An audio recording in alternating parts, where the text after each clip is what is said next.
Hi అండి, గోధుమ పిండి దోశ చేస్తున్నాను చూడండి. ఫస్ట్ ఒక గిన్నెలోకి గోధుమ పిండి తీసుకున్నానండి.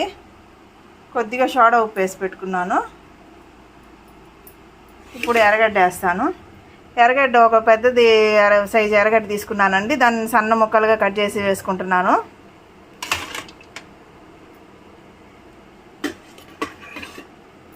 చూడండి, చిన్న చిన్న ముక్కలుగా కట్ చేసి వేసానండి. ఇలా ఉంటే దోశకి బాగుంటుంది.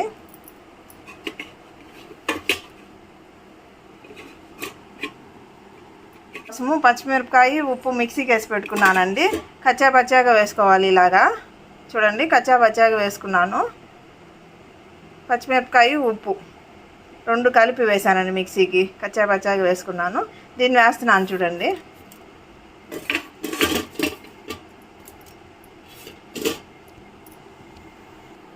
చూడండి, పచ్చిమిరపకాయ మీరు కావాలంటే కట్ చేసి కూడా వేసుకోవచ్చండి.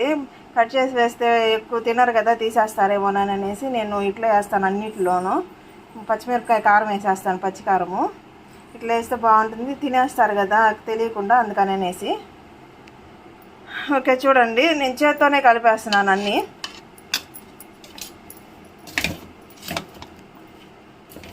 ఇలా చేత్తోనే కలుపుకోవాలండి అంతా, పిండి మొత్తం కలిసేలాగా.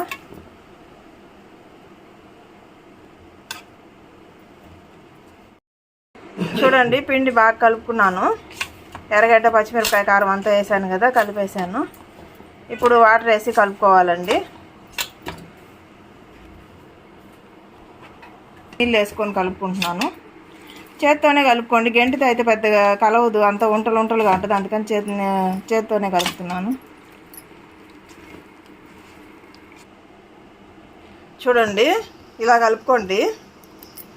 కొద్దిగా లూజ్గా, మరీ ఎక్కువ కాకుండా మరీ గట్టిగా కాకుండా కొద్దిగా లూజ్గా కలుపుకోండి, బాగుంటుంది. మీకు కావాలంటే క్యారెట్ తురుము వేసుకోవచ్చు, కొత్తిమీర కరివేపాకు కూడా వేసుకోవచ్చండి.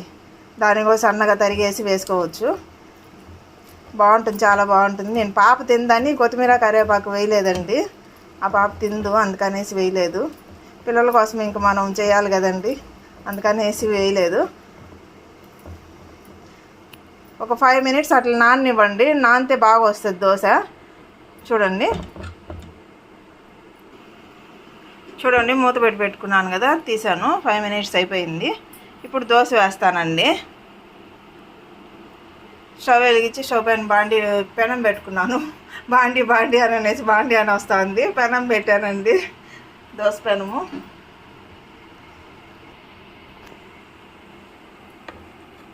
చూడండి, ఇప్పుడు గెంటి పెట్టి కలబెడుతున్నాను పిండిని. నానబెట్టి పెట్టాను కదా ఒక 5 minutes.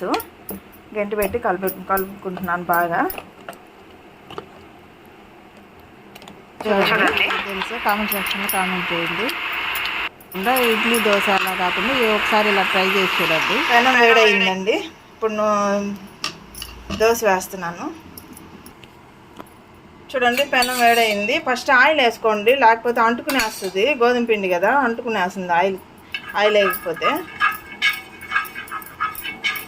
ఏ దోశ అయినా కానీ అంటుకునే వస్తుందిలేండి. గోధుమ పిండి అయినా, దోశ అయినా, మామూలు దోశ అయినా ఆయిల్ లేకపోతే అంటుకునే వస్తుంది. చూడండి, దోశ వేసాను. పలచగానే వేసుకోండి. మందంగా వేస్తే లోపల ఉడకదు, అంత టేస్ట్ అనిపించదు. పలచగా వేసుకుంటే బాగుంటుంది, టేస్ట్గా ఉంటుంది. చూడండి, దోశని తిరగదిప్పాను, కాలింది చూడండి బాగా. చుట్టుపక్కల కూడా బాగా కాలుతుందండి, అట్లా కాలితేనే బాగుంటుంది టేస్ట్. చూడండి, దోశని 2 పక్కలు ఇలాగ బాగా కాల్చుకోండి, బాగుంటుంది. దోశ మెత్తగా లేకుండా కొద్దిగా గట్టిగా బాగుంటుంది. ఈ విధంగానే రొట్టె కూడా చేసుకోవచ్చు అండి. ఇట్లా అన్నీ వేసుకునేసి రొట్టె కూడా చేసుకోవచ్చు. కొద్దిగా పీటికి కలుపుకుంటే రొట్టె అయిపోతుంది. నేను కొద్దిగా నీళ్ళుగా కలిపాను కదా, పిండి గట్టిగా కలుపుకోవచ్చు. కలుపుకుంటే రొట్టెలాగా ఉంటుంది. చూడండి, గోధుమ పిండి దోశ రెడీ అయ్యింది. దీనికి కాంబినేషను కారం చేశానండి. చాలా బాగుంటుందండి, టేస్ట్ సూపర్గా ఉంటుంది. మీరు కూడా ఇలా ట్రై చేసి చూడండి ఒకసారి. ఓకే, బాయ్ అండి. మీకు కానీ నచ్చితే నా వీడియో లైక్ చేయండి, షేర్ చేయండి, సబ్స్క్రైబ్ చేసుకోండి. ఓకే, బాయ్ అండి.